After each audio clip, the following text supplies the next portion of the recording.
السلام علیکم دوستوں، میرا نام ہے اسامہ خان اور آپ دیکھ رہے ہیں یوخان اسٹوڈیو۔ دوستوں، آج ہم بات کریں گے ارطغرل الغازی کے سیزن 2 کے ایپیسوڈ نمبر 28 کے بارے میں۔ امید ہے آپ کو یہ ایپیسوڈ بہت پسند آئے گا۔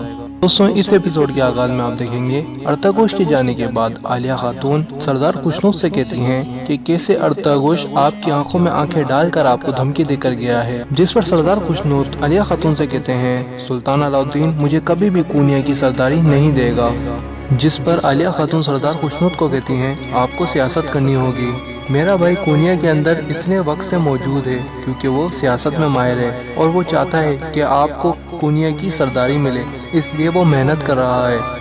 دوسری طرف حلیمہ سلجان خاتون کے پاس جاتی ہیں ان کی خیریت دریافت کرنے، تو سلجان خاتون حلیمہ خاتون سے کہتی ہیں میرے پاس اب کچھ نہیں ہے، میرا سب کچھ چلا گیا ہے، بس اب میرے پاس میری یادیں ہیں، مجھے آج بھی وہ دن یاد ہے جب میری گندگدو سے شادی ہوئی تھی، میں اس وقت بہت خوش تھی، لیکن اب تو ہمارے خیمے بھی الگ ہو گئے ہیں، میری بہن اس شخص سے شادی کر رہی ہے جسے میں بہت ناپسند کرتی ہوں، جس پر حلیمہ کہتی ہے اس میں اللہ کی کوئی مصلحت ہی ہوگی۔ پھر سلجان حلیمہ سے کہتی ہے اس میں تمہارا فائدہ ہے جب بھی تمہیں ایسا لگ رہا ہے۔ ویورز، جیسا کہ ہم جانتے ہیں سلجان کی حالت دن بدن خراب ہو رہی ہے، وہ ہر شخص کو برا سمجھتی ہے، لیکن اس بات کا حلیمہ نے برا بالکل بھی نہیں مانا۔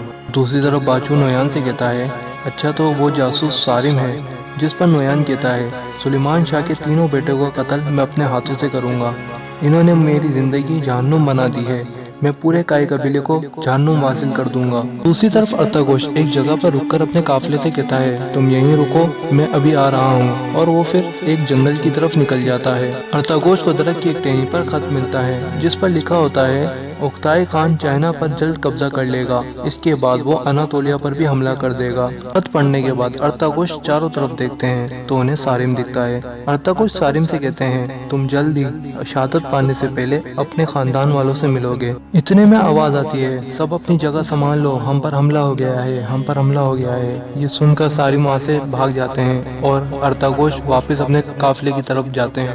جب ارطغرل اپنے قافلے کو دیکھتا ہے کہ چاروں طرف سے ان پر تیروں کی برسات ہو رہی ہے تو جلدی سے وہ اپنا کبوتر نکالتا ہے اور کبوتر کو ایک مکتوب دیتا ہے اور سلطان علاء الدین کی طرف روانہ کر دیتا ہے۔ اس کے بعد ارطغرل اپنے قافلے میں شامل ہو جاتے ہیں اور قافلے کے ساتھ مل کر مخالفین سے لڑتے ہیں۔ اس دوران کافی مجاہد مارے جاتے ہیں تو ارطغرل اپنے گھوڑے پہ بیٹھ کر وہاں سے روانہ ہو جاتے ہیں۔ ان کو دیکھ کر نویان کا سپاہی حمزہ اور عبد الرحمن سے کہتا ہے چلو یہاں سے، چھوڑو انہیں، چلو یہاں سے، میرے ساتھ آؤ۔ اس کے بعد ارطغرل بھی اپنے ساتھیوں کے ساتھ وہاں پہنچ جاتے ہیں اور دیکھتے ہیں کہ چاروں طرف لاشیں بچھی ہیں، تو اپنے ساتھیوں سے کہتے ہیں کہ تم ادھر جاؤ اور میں جنگل کی طرف جاتا ہوں۔ ارطغرل اکیلے جنگل کی طرف روانہ ہو جاتے ہیں تو انہیں نویان کا سپاہی دکھتا ہے۔ نویان کے سپاہی اور ارطغرل کا آمنا سامنا ہوتا ہے۔ نویان کے سپاہی ارطغرل سے کہتا ہے آخر کار ہم پھر مل گئے، اب میں تمہیں نہیں چھوڑوں گا۔ دوسری طرف حمزہ اور عبد الرحمن ارطغرل کو گھیر لیتے ہیں اور اسے کہتے ہیں اپنی تلوار پھینک دو، لیکن ارطغرل کہتا ہے میں اپنی تلوار نہیں پھینکوں گا، تمہیں اگر مجھ سے لینی ہے تو آ کے لے لو۔ تو حمزہ عبد الرحمن سے کہتا ہے کہ ہمیں اوکتائے خان کے پاس اسے زندہ لے کے جانا ہوگا۔ پھر یہ آپس میں لڑنے لگ جاتے ہیں۔ اس کے بعد ارطغرل گر جاتے ہیں تو عبد الرحمن اس کی گردن پہ اپنی تلوار رکھ دیتے ہیں۔ ادھر ارطغرل کو نویان کے سپاہی چاروں طرف سے گھیر لیتے ہیں۔ ارطغرل اکیلے سارے سپاہیوں سے لڑتے ہیں۔ اتنے میں ترگت اور دوان بھی وہاں پہنچ جاتے ہیں اور وہ ارطغرل کی مدد کرتے ہیں اور سارے سپاہیوں کو مار دیتے ہیں۔ یہ دیکھ کر نویان کا سپہ سالار وہاں سے بھاگ جاتا ہے۔ دوان اس کے پیچھے جاتا ہے لیکن وہ ندی کو پار کرتا ہوا نکل جاتا ہے اور اسی کے ساتھ یہ ایپیسوڈ ختم ہو جاتا ہے۔ امید ہے آپ کو یہ ایپیسوڈ بہت پسند آئے گا۔ ویڈیو پسند آنے کی صورت میں ہماری ویڈیو کو لائک کر دیں اور ایسی اور ویڈیوز کے لیے ہمارے چینل یوخان اسٹوڈیو کو سبسکرائب کر دیں اور بیل آئیکن کو بھی دبا دیں جس سے آپ کو ہماری نئی آنے والی ویڈیوز کی نوٹیفیکیشنز ملتی رہیں۔ Thanks for watching. اللہ حافظ۔